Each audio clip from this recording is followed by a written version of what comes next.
In the early 1960s, Henry Ford wanted to have a car at the mother of all races, the 24 Hours of Le Mans.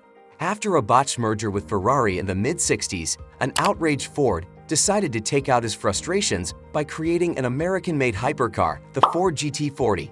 The GT40 went on to win Le Mans in 4 consecutive years, highlighted by a sweep of the top 3 positions in the 1966 race.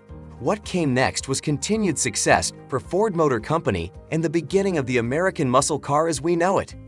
History. Although the Ford GT was created in the 1960s, the modern iteration of the vehicle was produced in 2004. Assembled in 3 separate plants across Michigan and Ohio for the 2005 and 2006 model years, Ford produced roughly 4,000 of these exotic American sports cars.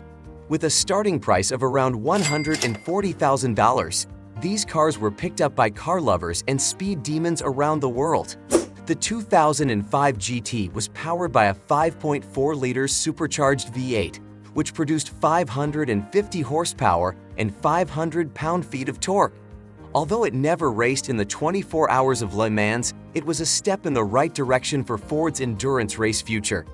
At the 2015 North American International Auto Show, Mark Fields, the president and CEO of Ford Motor Company, asked the audience, "If you could use innovation to build the ultimate Ford performance vehicle, what would it be?"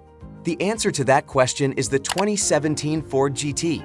Unveiled in Ford's classic liquid blue exterior, Fields announced that the GT would go into production in 2016.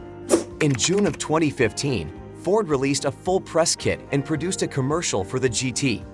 In it, Ford announced that it was going back to France to participate in the 24 Hours of Le Mans, the first GT in over 10 years and the first Ford to race at Le Mans in 50 years. The new GT made jaws drop and competitors sweat. Aerodynamics. Ford went all out when designing and assembling this Ferrari fighter. The GT's rear wing can enhance aerodynamics even when not deployed, and when deployed, has the ability to change its shape to enhance its airflow. With a ride height of 50 millimeters, about 2 inches, the GT's center of gravity is lowered to help improve downforce. The GT is designed with what Ford calls a teardrop shape and has an aircraft-inspired fuselage and a visibility-enhancing curved windshield, all of which are supposed to make air pass over the car with as little friction as possible. These aerodynamic fixings don't just help the GT go fast. They also improve the stability, braking, and handling of the car. Design.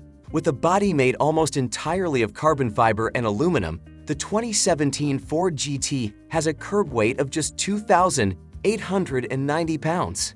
Despite having about 450 more horsepower, one of the reasons for using carbon fiber for the body, besides its being very lightweight, is that for its mass, carbon fiber is one of the strongest materials in the world. This allows the GT's foundation to stay stiff, making for better performance. In front of the rear wheels, large air inlets allow cool air to flow into the engine to keep temperatures down when pushing the car to its limits. To keep airflow over the top of the car, the exhaust is placed in the middle of the rear end of the car. All of these design features, along with carbon ceramic Brembo brakes, help the 3.5 liters EcoBoost V6 push out over 600 horsepower. Interior. If you thought the exterior of the GT was a thing of beauty, wait until you hear about what's inside that carbon fiber body. More carbon fiber. The passenger cell that surrounds the driver and passenger is made completely of carbon fiber. The seats aren't adjustable at all, but the pedals and steering column are fully adjustable. The steering wheel is similar to those found in most Formula One vehicles, small, flat-bottomed, and filled with a multitude of buttons. Behind the steering wheel, a 2-tier instrument panel shows all the information a driver needs without taking up too much of the small space. Powerful turbocharged engine. Ford challenged its engineers to create the most powerful production EcoBoost engine ever. The engine that lives in almost every Ford in production, the classic EcoBoost, now powers one of the most powerful production cars in the world. Paired with a 7-speed automatic transmission, the 3.5-liter EcoBoost V6 produces over 600 horses. The 600-plus horsepower will be able to propel the GT to speeds well over 200 miles per hour. Although Ford hasn't released an official 0 to 60 time, critics expect the time to be around the 3-second mark. The engine, the engineering, and years of testing helped the GT inspire fear in competitors.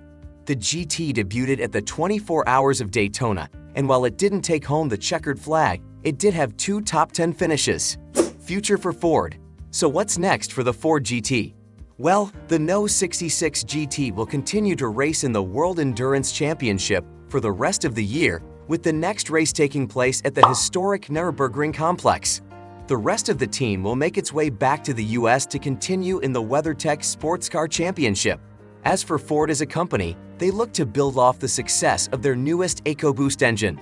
With some sort of EcoBoost engine in a growing number of Ford vehicles, maybe we can hope to see performance-oriented models such as the Ford F-150 Raptor and Ford Focus RS become even more powerful. Maybe we'll even see a more powerful EcoBoost engine in the Mustang. Only time will tell.